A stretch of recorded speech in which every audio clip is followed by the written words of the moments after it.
Welcome, everyone. Our worship service will begin shortly. Please take a moment to look around the sanctuary to locate the nearest exit sign.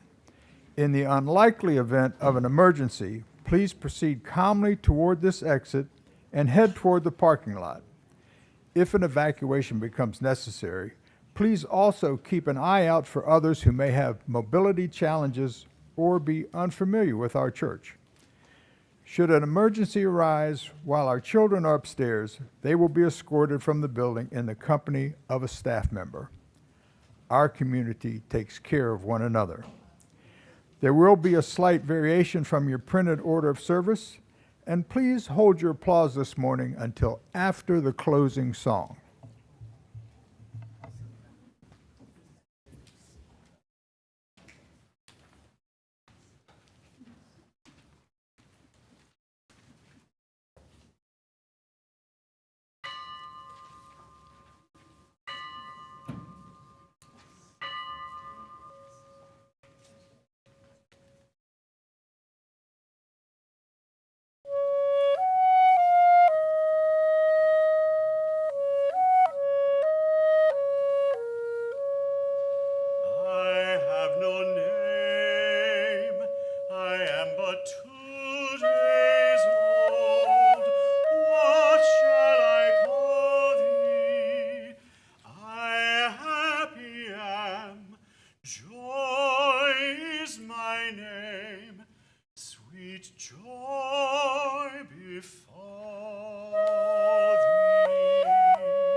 Good morning.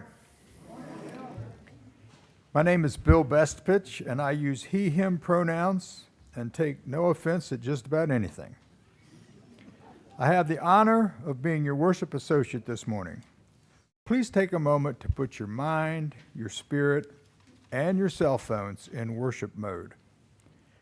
We welcome everyone here and online to the Unitarian Universalist Church of Roanoke this morning. We're so glad you are here today and hope you choose to stay for fellowship following the service. Let's take a second to turn, stand up if you wish, and connect with everyone watching at home. For those of you online who wish to share your joys and concerns during the lifeline portions of the service, please put them in the chat in the next 15 minutes. Our church, is served by our minister, the Reverend Jen Raffensperger. This week, we are pleased to have a special music service, a sermon and song presented by our music director, Scott Williamson, our UUCR choir, and guest musician, Mark Gallagher. We acknowledge that our church resides on the traditional lands of the Tutelo and Monacan nations, and was later farmed and developed through slave labor. We recognize and respect the ongoing connection to this land by generations of Black, Indigenous, and other people of color. May our gratitude and fellowship here echo and honor that rich history. Now please join me in reciting our words of welcome. Whoever you are, whomever you love, however you express your identity, whatever your situation in life, whatever your experience of the holy, as you come seeking love, your presence here is a gift. Whether you are filled with sadness, overflowing with joy, needing to be alone with yourself, or eager to engage with others. All who welcome all are welcome here. And our covenant, we commit to supporting each other with respect and direct communication as we work in community to explore spiritual growth and to be a force for good in the world.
Hello, I'm Jessie McEwen. I use they, them pronouns, and our opening words this morning are Coloratura by Wisława Szymborska.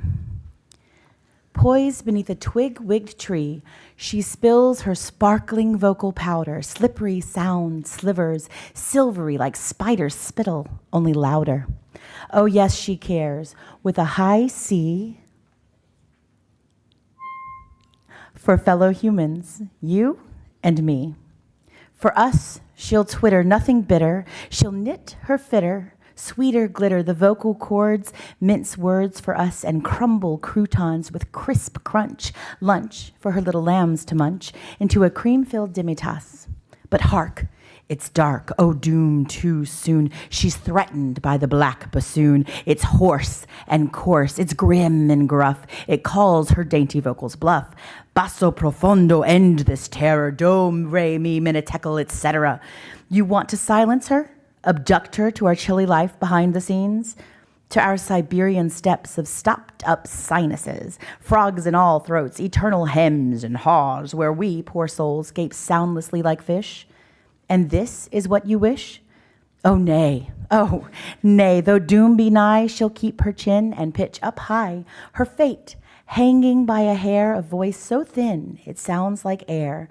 But that's enough for her to take a breath and soar without a break, chandelierward. And while she's there, her vox humana crystal clears the whole world up, and we're all ears.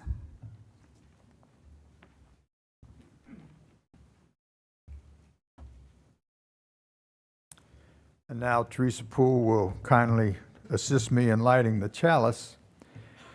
We now join with Unitarian Universalist churches and congregations across the nation and around the world as we light our chalice, the symbol of our faith and the beacon of hope within our living tradition. Light we now kindle, inspire us to use our grounds, to heal and not to harm, to help and not to hinder, to bless and not to curse, to serve you, O Spirit of light.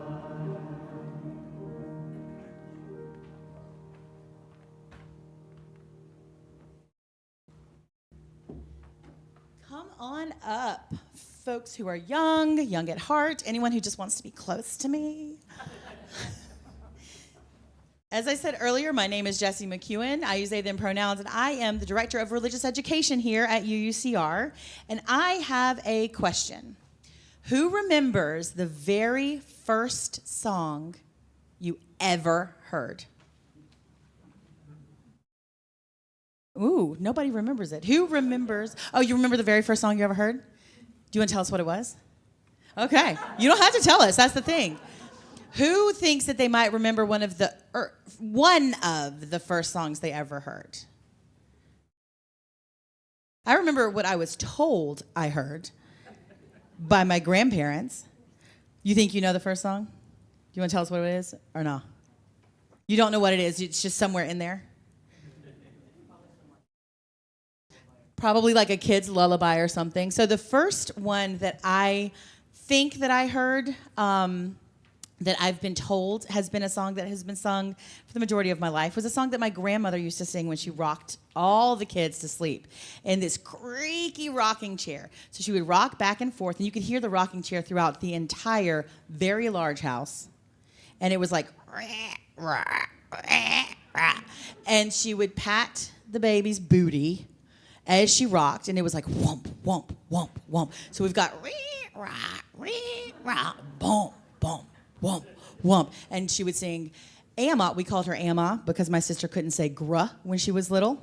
So instead of grandma, she just dropped it and said Amma.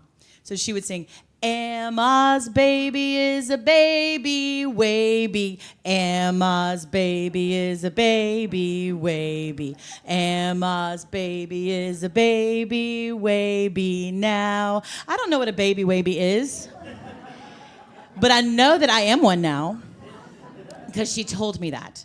And I heard that probably when I was an infant, when I was 2 or 3 years old, when I was 5 or 6 years old. I sang along to it when I was 10 years old. I got out of the house because it drove me crazy when I was 13 years old. But I'm the second of 30 cousins. So I heard that song a lot. But that song also feels like home. Now I want to know who knows a song, and you guys can raise your hands too. Who knows a song that feels like home? Has anyone heard a scary song? Or a song that you remember from a movie when you were scared, or a song that plays in your head when you're in the dark? There's lots of songs that are written to be like threatening and overbearing. What about a song that makes you, ooh, listen to that. What about a song that makes you laugh? Yeah, there's songs that make you laugh. I see some hands back there. What about a song that makes you cry? Has anyone heard a song that makes them cry? No? There's so much music out there. And music has this ability to tap into our souls and tell the stories that we struggle to tell out loud with our words. Sometimes those songs that tell those stories have no words at all. We are going to go explore a little bit of music because we have a children's songbook. We have several children's songbooks here, but we've got one that we recognize some of the music in. And we might bring a song that makes all of us laugh, which is Signor Don Gato. We might bring that back a little bit today. And if you don't know that, we can sing it for you. So we are going to head out that door right there, and we're just going to head down the hallway. So we'll be downstairs this morning. You ready? Let's do it.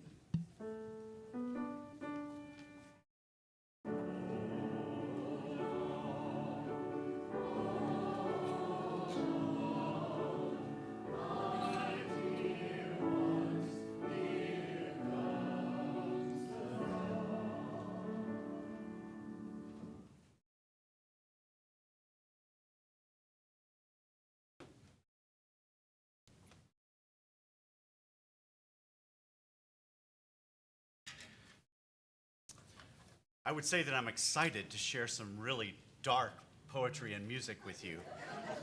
And I am. I was thinking, as Mark and I were talking about doing these pieces today, pieces that are very dear to us, that, gosh, you know, this is such a contrast with what Liz James shared with us last week. If you weren't here, she shared a sermon called Inherent Mirth and Dignity, and of course began by acknowledging the heavy and serious things happening in the world. I told the choir that after services today, I'm heading over to the temple because this is our annual Purim spiel, where we help make fun of ourselves and also celebrate our survival and enact one of our most famous sayings, which is, "They tried to kill us, we survived, let's eat." So in the Purim spiel, I play the Grinch this year because it's Susical Juicical. It's at 4 o'clock at Temple Emmanuel. If anyone wants some comic relief, you'd be welcome to join us. I say that as a way of introducing a wonderful letter that our rabbi sent us this week, and it is that the Purim story takes place in Persia.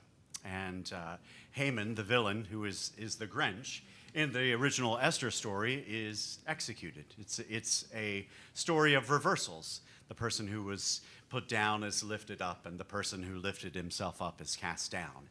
And the rabbi made a wonderful observation that our job is never to celebrate the sufferings of others. Perhaps this will end up being an opportunity for Jews and Persians to reconnect as they did. Remember, our job is to celebrate Esther, not the death of Haman. Our job is to celebrate freedom, not the enslavement of another group or the subjugation of other people.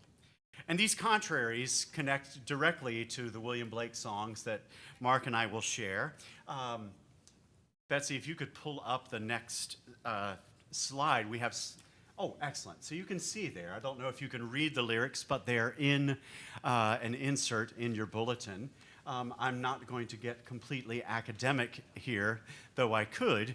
One of the things that is very interesting about these engravings that Blake did himself, he was an artist as well as a poet. He was a philosopher. He was a visionary. His contemporaries thought him mad. He would be diagnosed with bipolar disorder were he living today, exhibits those symptoms. One of the things that we can see technically across these plates is the change in technique from an old technique where your hand would be guided by a mirror that you held in another hand while you engraved. In the middle of this process, he switched to the more modern technique of losing the mirror. Anyway, some trivia for you. Ray Vaughan Williams, the composer of this music today, did not suffer from manic depressive illness, but he helped a dear friend who was institutionalized. The fact that many artists suffer from manic depressive illness should not surprise us when we look at the illness and look at what's called the artistic temperament. And indeed, there is a psychiatrist who has done groundbreaking work. Her name is Kay Redfield Jamison, and she is at Johns Hopkins University, and she's written a book called Touched with Fire. And I thought I would just read some of the very dramatic titles because they are taken from poets like Blake and his romantic contemporaries. One chapter is called Endless Night, Fierce Fires, and Shramming Cold. The subtitle is Manic Depressive Illness. The next, Could It Be Madness, This? Controversy and Evidence. Their life a storm whereon they ride, temperament and imagination. The mind's canker in its savage mood, and Lord Byron gets his own chapter in this book. The genealogies of these high moral miseries, and this talks about the real inheritance of mental illness, and in the families of artists, this is something that we can track from centuries ago. And then lastly, this net thrown upon the heavens, medicine and the arts. And I just want to share an anecdote. I had the privilege of meeting Dr. Jamison at a music festival where the composer being celebrated was Jean Sibelius, Finnish composer, one of the most important composers of Northern Europe, associated with Finland's independence from the Soviet Union and from Russia at the time. And for the last 35 years of his life, he didn't compose after being one of the most successful classical composers in the world, celebrated here in the US and across Europe. He was an alcoholic. Addiction, we know, is an illness that often accompanies other neurodiverse illnesses, especially in the so-called artistic temperament. They go hand in hand. And I'm not going to go on in a lecture about mental health and the artistic temperament, but I set this up to set up the counterpoint of images that we will have in these poems and these short songs, each of which is about 1 minute, 90 seconds in length, and they'll be split up across the next 15, 20 minutes or so with readings that speak to other aspects of these contraries, these opposites, these bipolarities, if you will. The song, Just Me and My Shadow. Well, the shadow figure, the double, these are all ideas that populate our mythologies and our consciousness. I don't know about you, but I find that I am readily in touch with my passion for justice and for a life well lived. I am not so much in touch with my own anger and the fears which can paralyze me. Those are feelings that I think most of us would rather keep at bay. And for me, I am very open about my illness. I'm on the spectrum. I've been diagnosed with bipolar 1 and I'm in treatment. And one of the ways I take care of myself is simply by showing up here and making music. It is such an important part of who I am and what I do. It was that way for William Blake. He wrote about it. Folks thought he was crazy. He gets as many entries in Kay Redfield Jamison's book as about anyone. And I find that, as Vaughan Williams talked about in one of his letters, this seeking after beauty, this desire to help create it, to recreate it, and to share it, is one of the most therapeutic processes there is. And in these songs and poems, we have a chance to live and experience both the childlike wonder of innocence and the all too real touch with reality that as adults we choose to engage, and we are better for it.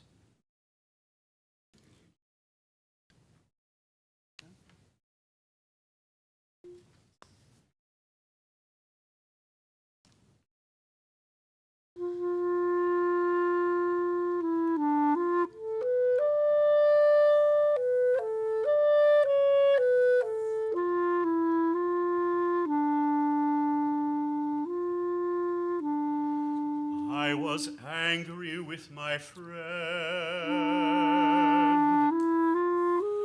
I told my wrath did end.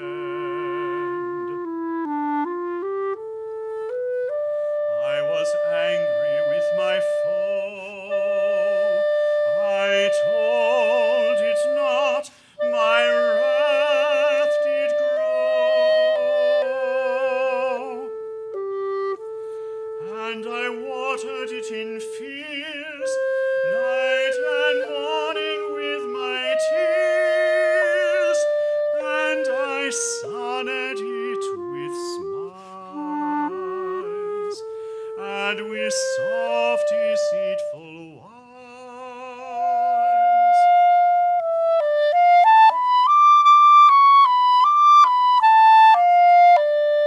And it grew both day and night, till it bore an apple bright. And my foe beheld it shine, and he knew that it was mine. And into my garden stole, when the night had veiled the pole. In the morning glad I see my foe outstretched beneath the tree.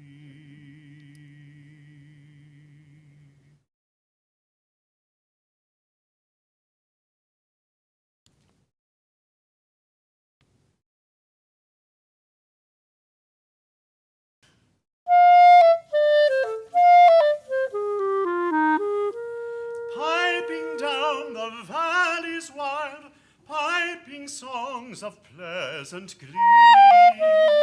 On a cloud I saw a child, and he laughing said to me, pipe a song about a lamb. So I piped with merry cheer. Pipe that song again. So I piped, he wept to hear. Drop thy pipe, thy happy pipe. Sing thy songs of happy cheer. So I sang the same again, while he wept with joy to hear. Piper, sit thee down and write in a book that all may read. So he vanished from my sight, and I plucked a hollow reed, and I made a rural pen, and I stained the water clear. And I wrote my happy songs, every child with joy to hear.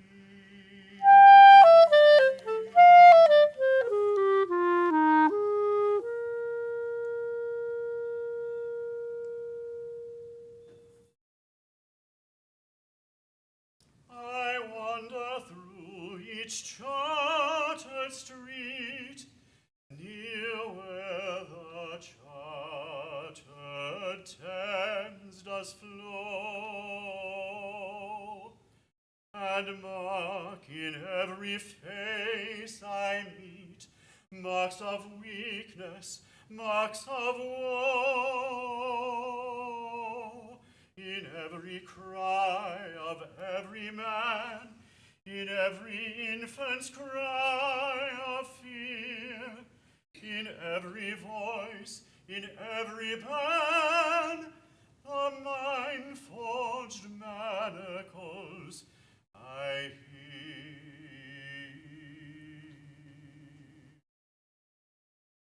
How the The chimney sweepers cry, every blackening church appalls, and the hapless soldier's sigh runs in blood down palace walls. But most through midnight streets I hear how the youthful harlots curse, bless the newborn infant's tear, and brights with plagues the marriage hearse.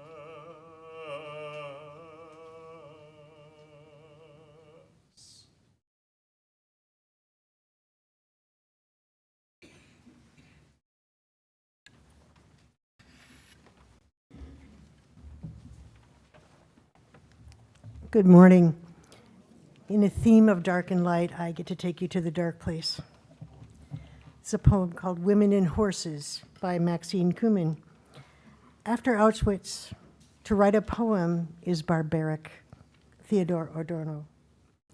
After Auschwitz, after 10 of my father's kin, the ones who stayed, starved, and then were gassed in the camps, after Vietnam, after Korea, Kuwait, Somalia, Haiti, Afghanistan, after the towers. This late in the life of our haplessly orbiting world, let us celebrate whatever scraps the muse that naked child can pluck from the still smoldering dumps.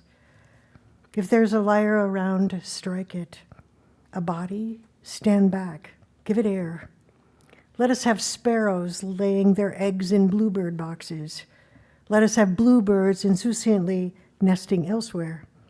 Lend us navel-bared teens, eyebrow and nose-ringed prodigies, crumbling breakfast bagels over dog-eared and jelly-smeared texts. Allow the able-bodied among us to have steamy sacks. Let there be fat old ladies in flowery tent dresses at bridge tables, howling babies in dirty diapers, and babies serenely at rest. War and detente will go on. Detente and renewed tearings asunder. We can never break free from the dark and degrading past. Let us see life again, nevertheless, in the words of Isaac Babel, as a meadow over which women and horses wander.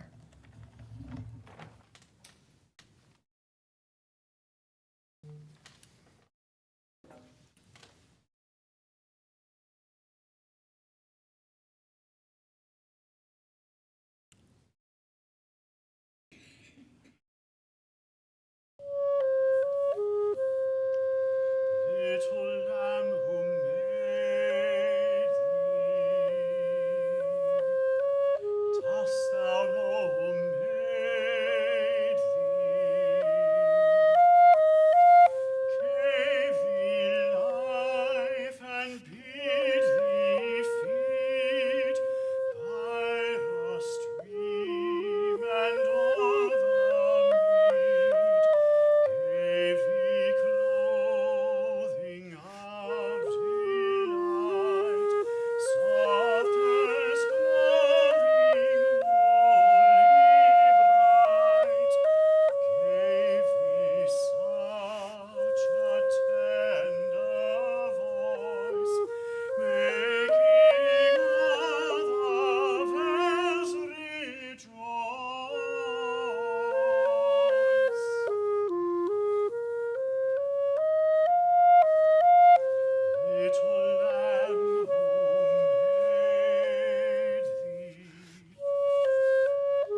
How sweet is the shepherd's sweet lot, from the morn to the evening he strays.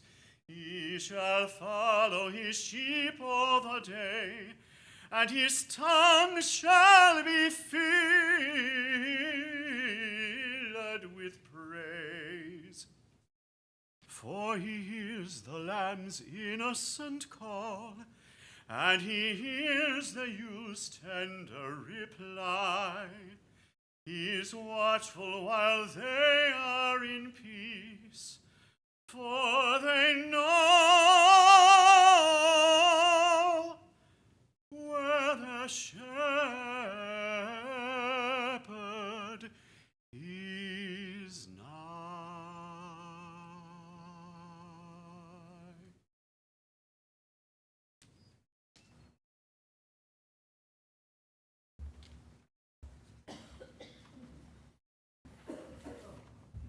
I am in need of music, a sonnet by Elizabeth Bishop.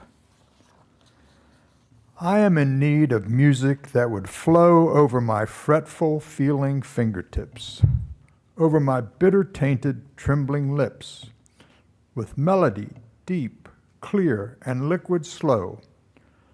Oh, for the healing swaying, old and low, of some song sung to rest the tired dead, a song to fall like water on my head, and over quivering limbs dream flushed to glow. There is a magic made by melody, a spell of rest and quiet breath and cool heart that sinks through fading colors deep to the subaqueous stillness of the sea and floats forever in a moon-green pool held in the arms of rhythm and of sleep.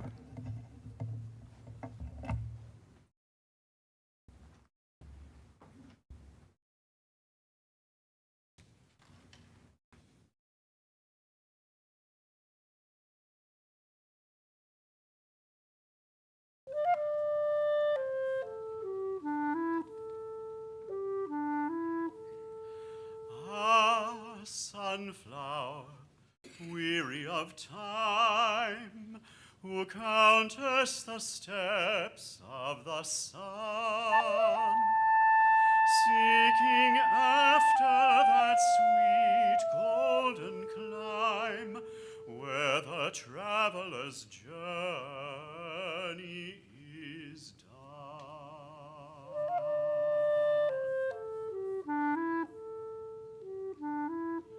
Where the youth pined away with desire,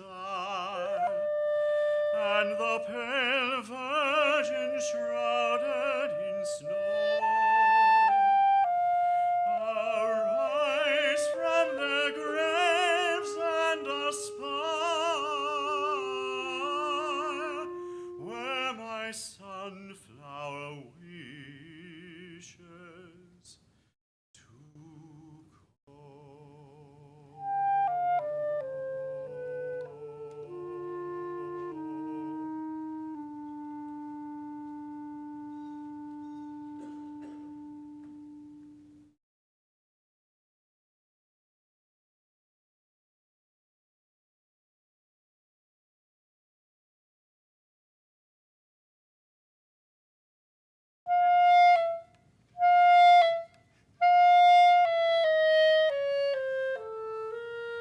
Cruelty has a human heart, and jealousy a human face.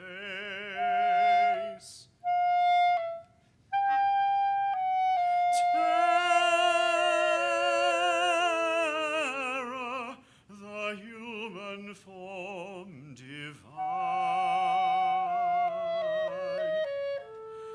and secrecy, the human dress.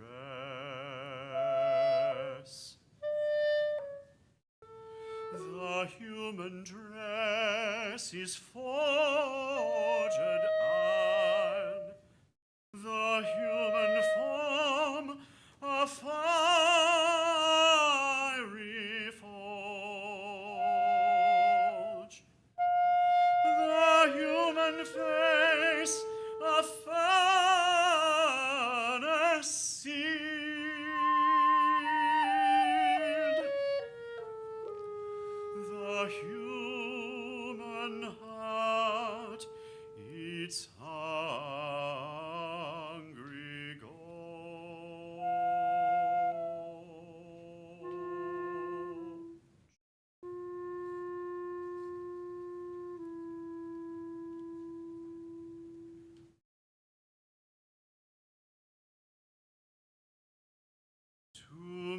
mercy, pity, peace, and love, all pray in their distress, and to these virtues of delight return their thankfulness. For mercy, pity, peace, and love is God our Father dear, and mercy, pity, peace, and love is man, his child, and care. For mercy has a human heart, pity a human face, and love the human form divine, and peace the human dress. Then every man of every clime that prays in his distress, praise to the human form divine, love, mercy, pity, peace. And all must love the human form, in heathen, Turk, or Jew, where mercy, love, and pity dwell, there God is dwelling too.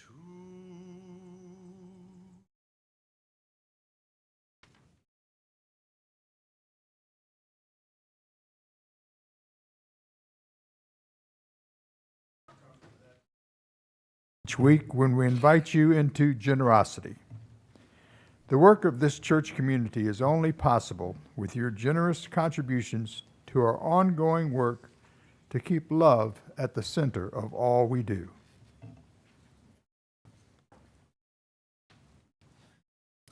It occurred to me in the middle of that last song that I did not highlight how dated and gendered William Blake was in the early 19th century. He was considered a heretic because he wanted to unite religions and was considered quite the progressive in his day. So,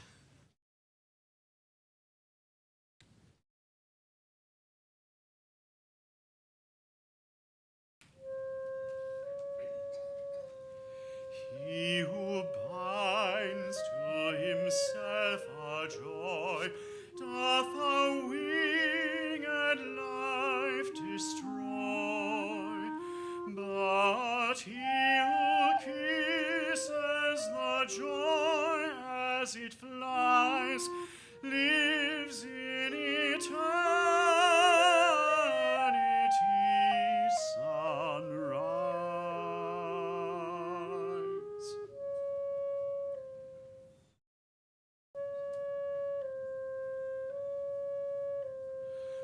The look of love alarms, because it's filled with fire, but the look of soft deceit shall win the lover's heart.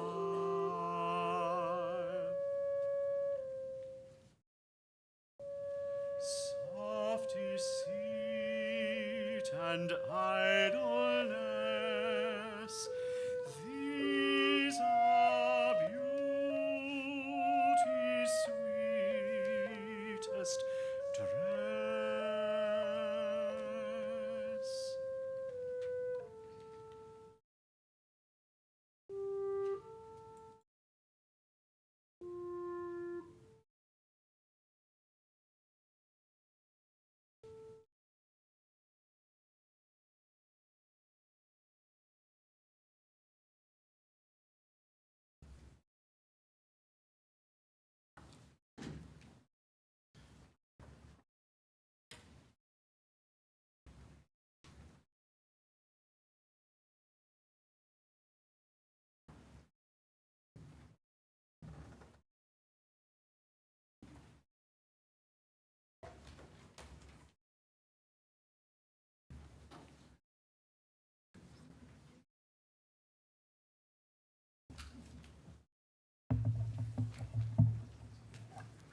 Good morning. My name is Sally Garber. It's my honor to represent the Caring Committee this morning.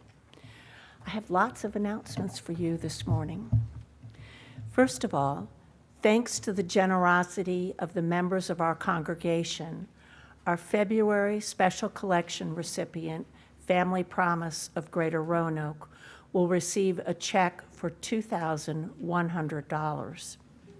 Stay tuned for information about our last special collection this year, which will give support to SARA, Sexual Assault Response and Awareness.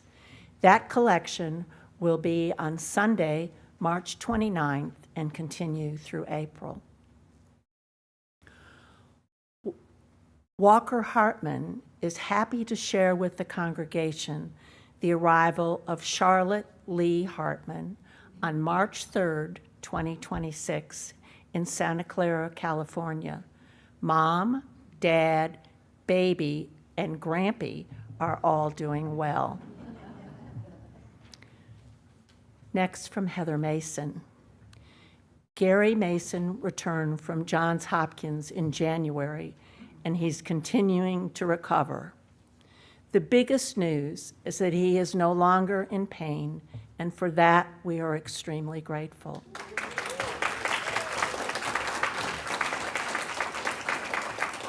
His short-term memory was affected by his treatment, so please don't hesitate to remind him of your name when you talk to him.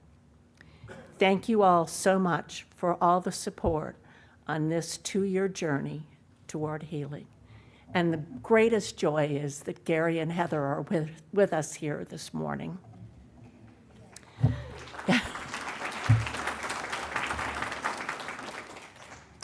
If you would like to light a candle for something that you're holding on your heart, please come forward during the mutis meditation. As you come forward, please use both sides of the altar. Thank you. You want to take that one? I'll go here.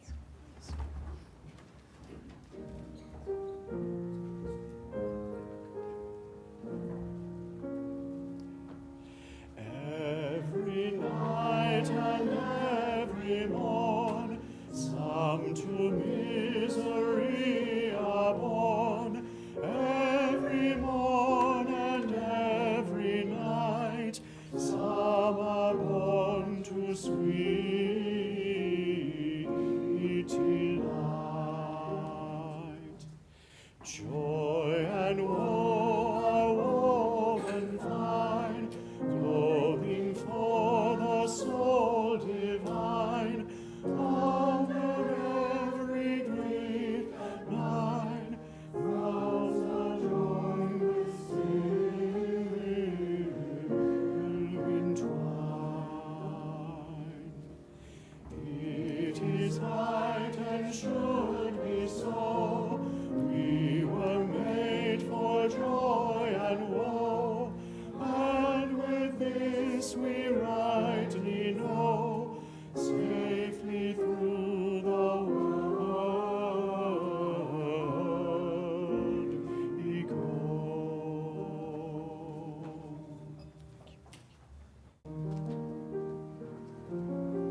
I will light one candle for all the joys and concerns in the hearts of those who are joining us online. While we are not together in person, please know that we are all together in our hearts and spirits.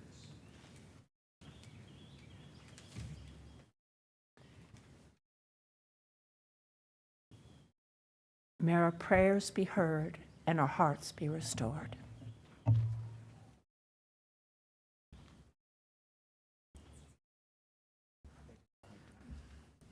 Now please make yourself comfortable, take a cleansing breath, and a few moments of silence.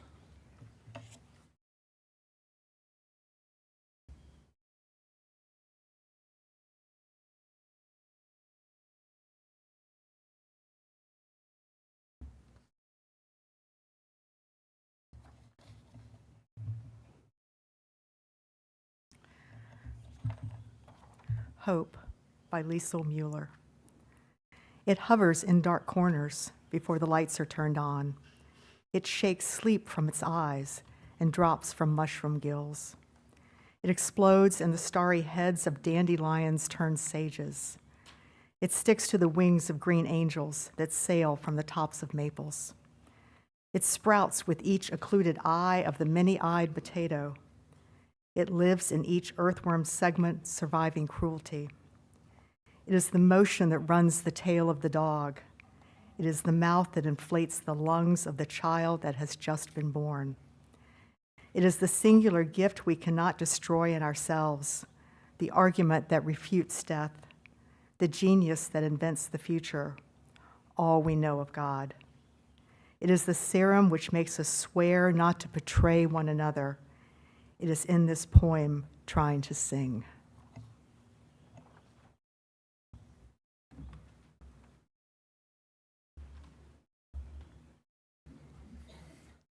And now, as we draw close to the end of our time together in worship this week, we turn our attention from the joys and concerns within our own hearts and to the work of the week ahead. We'll begin with a few announcements. Our annual pledge drive is March 22 to April 26. This is an opportunity for each of us to support the mission of our church in the coming year from July 1, 2026 to June 30, 2027. Your generous contribution sustains worship services, salaries, community support, and more. Pledge card will be available after the services March 22 through April 26. Please see Charlie Fisher or Judy Nelson with questions. And speaking of our pledge drive, we will be holding a free catered lunch on Sunday, March 22, immediately following the service, to celebrate the beginning of our stewardship campaign. We need a head count, so please RSVP to let us know if you plan to attend. Look for the Sign Up Genius link in the March newsletter or recent weekly updates, or see Judy or Charlie to sign up in person. On Saturday, March 14, Rev. Jen and Jesse are offering a Pie Day celebration of love. If you or someone you know is looking to get married soon, if they bring a marriage license between 10 a.m. and 4 p.m., they can provide a quick, fully legal ceremony. And since we know many of our congregants might not need a wedding, we are also welcoming you to come to do a vow renewal. Again, this is a quick, pre-written ceremony. Afterward, we will have pie to celebrate. And finally, the Love Thy Neighbor, No Exceptions, Interfaith Prayer Vigil in solidarity with immigrants will be held this afternoon at 3 p.m. in Henrietta Lacks Plaza. In the event of rain, it will move to Green Memorial United Methodist Church just across the street from 2nd Street from the plaza. I'm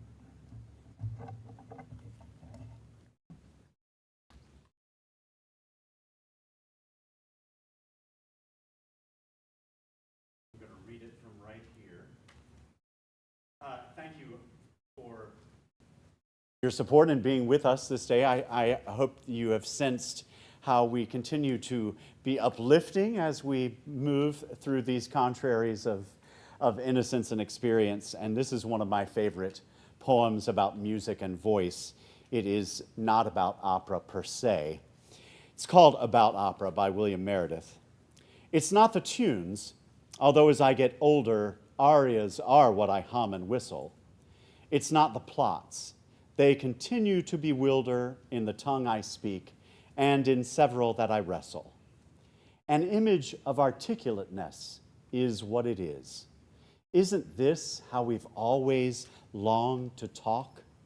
Words as they fall are monotone and bloodless, but they yearn to take the risk these noises take.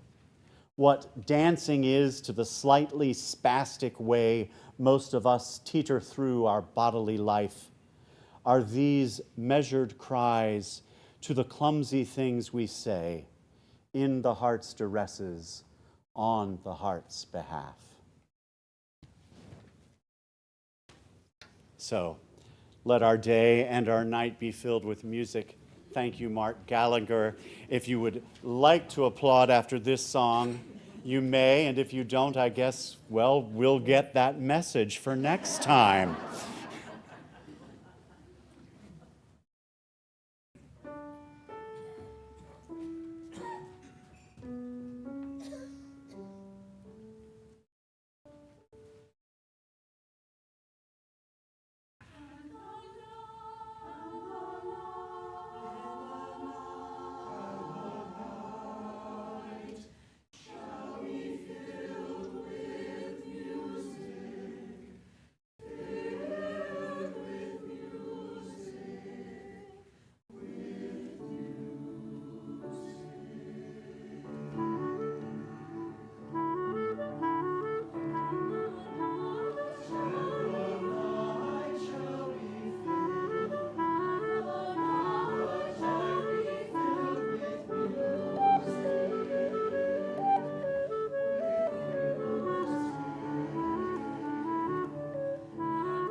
As we began our service today, we close now by joining Unitarian Universalist churches and congregations across the nation and around the world in extinguishing the chalice here in our sanctuary, knowing the flame of our faith is carried within our hearts and into the week ahead.